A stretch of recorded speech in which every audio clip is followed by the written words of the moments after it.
Hi hello வணக்கம் good morning. இன்றைக்கி காலையில் சூப்பரான ஒரு சாப்பாடு அப்படியே குட்டி மீன் விளாக் பார்த்துலாமா. புட்டு தூரம் எடுத்தாச்சுங்க. கேஸ் ஸ்டவ் பற்ற வச்சாச்சு, அடுப்பில் வச்சாச்சு பார்த்துருங்க. அடுத்து புட்டு குழலில் எடுத்தாச்சு. அதுக்கு உள்ளேருந்து சில்லை வெளியே எடுத்தாச்சு. சில்லை உள்ளே போடும்போது அது வெளியே விழுந்துருச்சு பார்த்துக்கோங்க.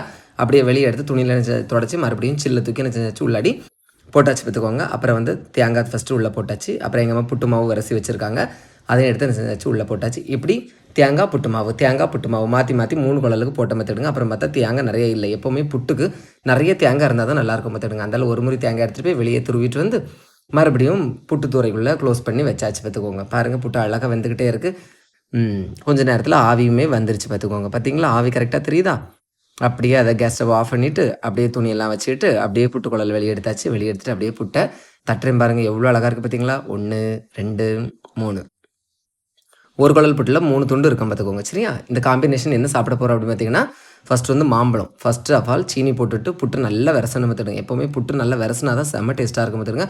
மாம்பழத்தை போட்டு விரசி சாப்பிட்டு செம்ம டேஸ்ட்டுங்க. யார் யாரெல்லாம் மாம்பழம் வச்சு சாப்பிடுங்கன்னு மறக்காமல் கமெண்ட்டில் சொல்லுங்கள். அடுத்தது பார்த்தீங்கன்னா, எங்கள் கடையில் ஸ்டாஃப் இருக்காங்க இல்லையா, அவங்க பொண்ணுக்கு பர்த்டே, ஸோ அதனால் பாயசம் வச்சு கொண்டு வந்திருந்தாங்க. அந்த பாயசத்தை இன்றைக்கி வந்து புட்டு கூட என்ன செஞ்சேன், மிக்ஸ் பண்ணி ஒரு நியூ காம்பினேஷன் ட்ரை பண்ணி பார்த்து பார்த்துக்கோங்க. எப்படி இருக்குமோ என்னாகுமோன்னு நினச்சி தான் நான் ட்ரை பண்ணேன். ஆனால் நிஜமாகவே அமேசிங்கான டேஸ்ட்டில் இருந்துச்சுங்க. இந்த மாதிரி வித்தியாசமாக நீங்களும் ட்ரை பண்ணுவீங்க அப்படின்னா மறக்காமல் கமெண்ட்டில் சொல்லுங்கள். ஓகே, பிடிச்சிருந்தா லைக் பண்ணுங்கள். தேங்க்யூ.